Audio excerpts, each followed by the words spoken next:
الحمد للہ وکفا وسلام علی عبادہ الذین اصطفى اما بعد اعوذ باللہ من الشیطان الرجیم بسم اللہ الرحمن الرحیم ان المنافقین یخادعون اللہ وهو خادعهم صدق اللہ العظیم۔ محترم سامعین، نفاق یہ بہت بری چیز ہے، منافق ہونا یہ بہت بڑی لعنت ہے۔ قرآن کریم میں اللہ تبارک و تعالیٰ نے عجیب انداز میں منافقین کے اوصاف کو بیان فرمایا ہے۔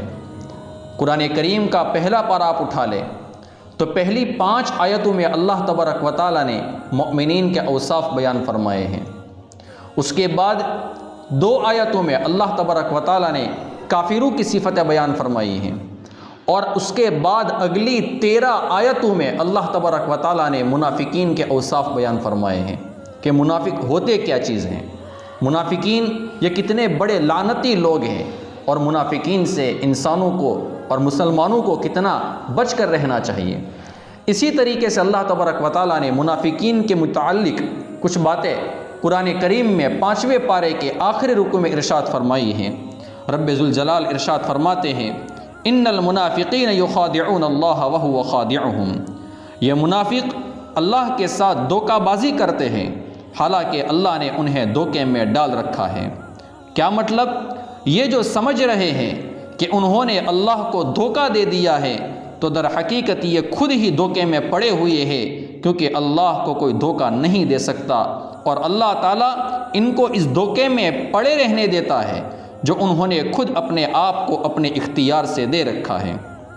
اور اس کا ایک مطلب یہ بھی ہو سکتا ہے کہ ان کو اس دھوکے کی سزا آخرت میں اللہ تبارک و تعالیٰ اس طرح دے گا کہ شروع میں ان کو بھی مسلمانوں کے ساتھ کچھ دور تک لے جایا جائے گا، اور مسلمانوں کو جو نور عطا ہوگا اسی کی روشنی میں کچھ دور تک یہ بھی مسلمانوں کے ساتھ چلیں گے، اور یہ سمجھنے لگیں گے کہ ان کا انجام بھی مسلمانوں کے ساتھ ہوگا، مگر آگے جا کر ان سے اس روشنی کو چھین لیا جائے گا اور یہ بھٹکتے رہ جائیں گے اور بالآخر دوزخ میں ڈال دیے جائیں گے۔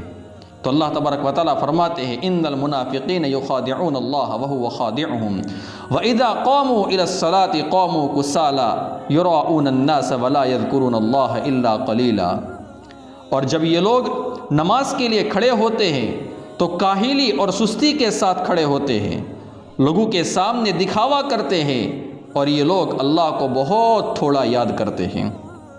مذبذبین بین ذالک، یہ کفر و ایمان کے درمیان تذبذب میں رہتے ہیں، شک میں رہتے ہیں، لٹکے ہوئے رہتے ہیں۔ لا الہ الا ولا الہ الا، نہ پورے طور پر ان مسلمانوں کی طرف ہے نہ ان کافروں کی طرف ہے۔ وَمَن يُضْلِلِ اللَّهُ فَلَن تَجِدَ لَهُ سَبِيلًا، اور جسے اللہ گمراہی میں ڈال دے تمہیں اس کے لیے ہدایت پر آنے کا کوئی راستہ ہرگز نہیں مل سکتا۔ یا ایھا الذین آمنوا لا تتخذوا الکافرین اولیاء من دون المؤمنین اتریدون ان تجعلوا للہ علیکم سلطانا مبینا۔ اس آیت کریمہ میں اللہ تبارک و تعالیٰ نے مسلمانوں کو ایک بہت بڑی نصیحت فرمائی ہے۔ کیا فرماتے ہیں اللہ تبارک و تعالیٰ؟ اے ایمان والو، مسلمانوں کو چھوڑ کر کافروں کو دوست مت بناؤ۔ کیا تم یہ چاہتے ہو کہ اللہ کے پاس اپنے خلاف یعنی اپنے مستحق کے عذاب ہونے کی ایک کھلی وجہ پیدا کر دو؟ آگے اللہ تبارک و تعالیٰ فرماتے ہیں ان المنافقین فی الدرک الاسفل من النار ولن تجد لهم نصیرا، یقین جانو منافقین جہنم کے سب سے نچلے طبقے میں ہوں گے اور ان کے لیے تم کوئی مددگار نہیں پاؤ گے۔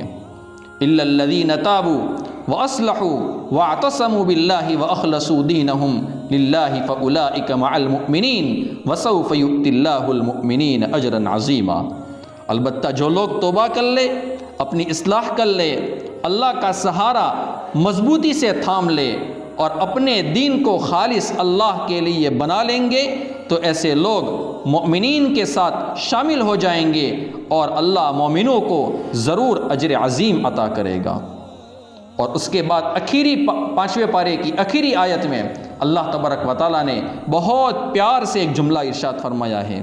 اللہ فرماتے ہیں ما یفعل اللہ بعذابکم ان شکرتم وآمنتم وکان اللہ شاکرا علیما، اگر تم شکر گزار بنو، صحیح معنوں میں ایمان لے آؤ، تو اللہ تبارک و تعالیٰ تمہیں عذاب دے کر آخر کیا کرے گا؟ اور اللہ تبارک و تعالیٰ کیسے ہے؟ اللہ تبارک و تعالیٰ بڑا قدردان ہے اور سب کے حالات کا پوری طرح علم رکھتا ہے۔ تو ہمیں چاہیے کہ نفاق کی جو علامتیں اور منافقین کی جو علامتیں اللہ تبارک و تعالیٰ نے قرآن کریم میں ارشاد فرمائی ہے، اسی طریقے سے اللہ کے نبی صلی اللہ علیہ وسلم نے منافقین کے جو اوصاف بیان فرمائے ہیں، نفاق کی جو علامتیں بتائی ہیں، اس سے ہمیں اپنے آپ کو بچانا چاہیے۔ اللہ تبارک و تعالیٰ ہماری اور پوری امت کی نفاق سے حفاظت فرمائے اور صالحین اور صدیقین کے ساتھ ہمارا حشر فرمائے۔ وآخر دعوانا ان الحمد للہ رب العالمین۔